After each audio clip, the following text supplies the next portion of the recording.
আসসালামু আলাইকুম বন্ধুরা, কেমন আছো? আশা করি সবাই ভালো আছো। আজকে আরেকটা নতুন মাছের রেসিপি নিয়ে চলে এসেছি। আশা করি তোমাদের কাছে অনেক ভালো লাগবে। একদম জ্যান্ত মাছের রেসিপি শেয়ার করব। দেখতেই পারতেছো ফ্রেশ তেলাপিয়া মাছ কিভাবে না ভেজে দুর্দান্ত করে রান্না করা যায় সেটাই তোমাদের সাথে শেয়ার করব। এরকম জ্যান্ত মাছ কিভাবে রান্না করলে সবচেয়ে বেশি স্বাদ হয় সেটাই তোমাদের সাথে শেয়ার করব। আশা করি তোমাদের অনেক ভালো লাগবে। একদম হাতের কাছে থাকা মশলা দিয়ে একদম মজা করে রান্না করবে, একদম আঙ্গুল চেটে পুটে খাবে, এতটা মজা হয়। আমার রেসিপি সম্পূর্ণ ফলো করো বন্ধুরা, যে কেউ এই মাছের রান্না রাঁধতে পারবে। প্রিয় আপুরা ভাইয়ারা, একটা লাইক দিয়ে সম্পূর্ণ ভিডিও দেখতে থাকো, স্কিপ করবে না। স্কিপ করলে হয়তো কোনো অংশ বাদ পড়ে যাবে মাছ কাটাটা, আর তোমাদের সাথে শেয়ার করব না। এটা আমি অফিস কিনে কেটে নিব। দেখতে পারতেছ কতটা বড়। তোমাদের সাথে জ্যান্ত তেলাপিয়া মাছের রেসিপি শেয়ার করব। আশা করি অনেক ভালো লাগবে। সম্পূর্ণ ভিডিও দেখতে থাকো, আশা করি ভালো লাগবে। দেখো বন্ধুরা, মাছগুলোকে সুন্দর করে ডলে ধুয়ে পরিষ্কার করে নিয়ে চলে এসেছি। এখানে আমি মাছের পিস নিয়ে নিয়েছি 3 পিস। তারপর মাছের পেটি নিয়েছি আর মাছের মাথাগুলো দিয়ে দিয়েছি। মাছের মাথা ফ্রিজে রাখলে আমার কাছে ভালো লাগে না, সেই জন্য ফ্রেশ ফ্রেশ রান্না করে খেয়ে নিব। আর বন্ধুরা দেখতে থাকো সম্পূর্ণ ভিডিও আমি কিভাবে অল্প মশলা দিয়ে ঝামেলাবিহীন এই জ্যান্ত তেলাপিয়া মাছের রেসিপি রান্না করতেছি। সম্পূর্ণ ভিডিও দেখতে থাকো, স্কিপ করবে না। মাছগুলো এক সাইডে রেখে দিচ্ছি। এই পর্যায়ে আমি মাছের জন্য টমেটো কেটে নিব। গাছের টমেটো দেখতে পারতেছো কতটা টসটসে।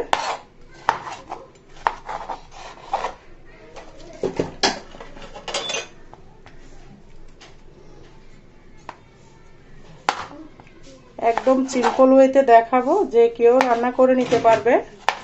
মাছ আনবে, কাটবে, আর অল্প হাতে কাছে থাকা মশলা দিয়ে এই মজাদার রেসিপিটা বানিয়ে নিবে।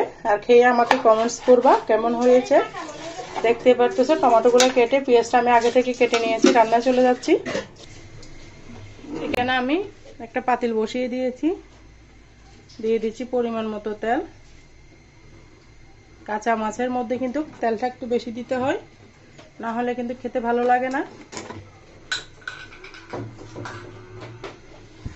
একদম কোনো প্রকার মশলা ছাড়া আজকের রেসিপিটা রান্না করব। হাতের পাশে থাকা মশলা দিয়ে আজকের এই মাছের রেসিপিটা তোমাদের সাথে শেয়ার করতেছি। দিয়ে দিলাম অনেকগুলো পেঁয়াজ কেটে। পেঁয়াজের পরিমাণটা বাড়িয়ে দিতে হয়। একদম কোনো ভাজাভাজির ঝামেলা নাই আজকের এই মাছের রেসিপিতে, খুব সহজ। দিয়ে দিচ্ছি স্বাদ মতো লবণ। লবণটা আগে দিয়েছি পেঁয়াজটা যেন তাড়াতাড়ি সিদ্ধ হয়ে যায়। পেঁয়াজটাকে আমি লাল করব না, শুধুমাত্র একটু ব্রাউন কালার করে নিব। আর বন্ধুরা, আমার চ্যানেলে যদি নতুন ভিজিট করে থাকো, আমাকে ভালোবেসে আমার চ্যানেলটাকে সাবস্ক্রাইব করে দেওয়ার অনুরোধ রইল।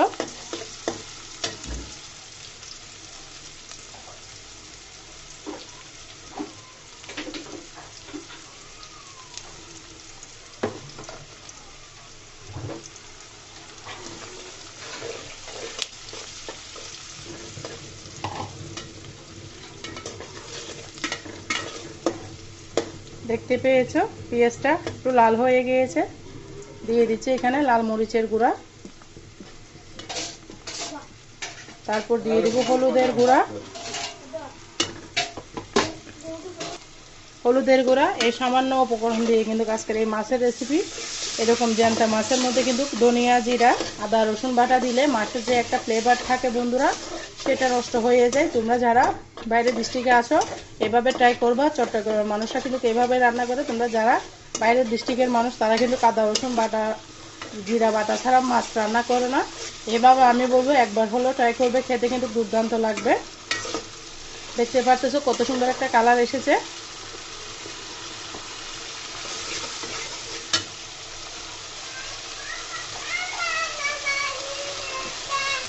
দেখো বন্ধুরা, মশলাটা একদম তেল উঠে গিয়েছে। দিয়ে দিচ্ছি মাছগুলো।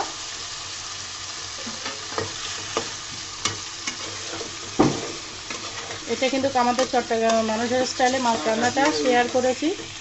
তোমরা কিভাবে রান্না করো জ্যান্ত তেলাপিয়া মাছ বা জ্যান্ত যে কোনো মাছ অবশ্যই কমেন্টসে বলবা। যে কোনো মাছের ঝোল এইভাবে করবা, খেতে কিন্তু অমৃতের মতো লাগবে। মাছের মাথাগুলো আগে খেয়ে ফেললে ভালো, ফ্রিজে রাখলে কিন্তু মাছের টেস্টটা নষ্ট হয়ে যায়। তাই আমি চেষ্টা করি সবসময় মাছ নিলে মাছের মাথাগুলো আগে খেয়ে ফেলতে, তাহলে টেস্ট ভালো আসে। এ পর্যায়ে ঢাকনা দিলাম। মাছের মধ্যে আমি টমেটোগুলো দিয়ে দিয়েছি, ক্যামেরাটা অন করতে মনে ছিল না বন্ধুরা। টমেটোগুলো দিয়ে ঢাকনা দিয়ে ঢেকে দিলাম। ফিরে আসতেছি 2-3 মিনিট পর। দেখো বন্ধুরা মাছ থেকে কতটা তেল ছেড়েছে। এই পর্যায়ে কিন্তু কাঠ ঢাকনা দেওয়া যাবে না, নাড়াচাড়া করা যাবে না, নাড়াচাড়া করলে মাছটা ভেঙে যাবে। ঝোলের জন্য দিয়ে দিলাম পানি।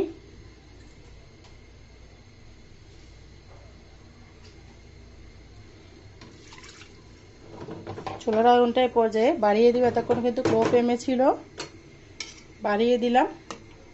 বাড়িয়ে দিয়ে মাছটাকে আমি সুন্দর করে একটু মাখো মাখো ঝোল করে রান্না করে নিব। একটু ঝোল ঝোল থাকবে সেভাবে রান্না করব। দেখতেই থাকো সম্পূর্ণ ভিডিও।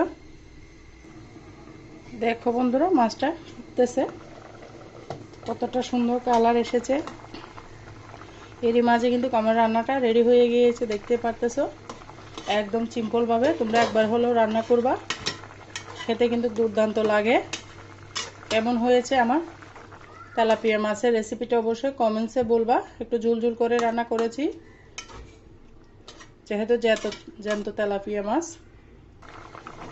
কেমন হয়েছে অবশ্যই ছোট্ট একটা কমেন্টসে বলবা। আর তোমরা যারা আমার সাথে তখন পর্যন্ত ভিডিও জুড়ে ছিল, সবাইকে অসংখ্য ধন্যবাদ, মন থেকে অনেক অনেক দোয়া রইল।